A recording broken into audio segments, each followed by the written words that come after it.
Mimi ni huzuni nasikia kwa roho yako.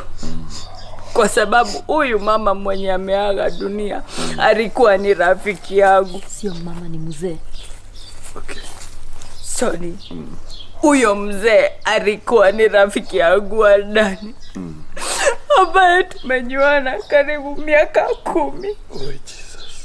Na ndio maana nasema nipewe ingine 5. Ndio nikuwe nimefikisha gapi? 10.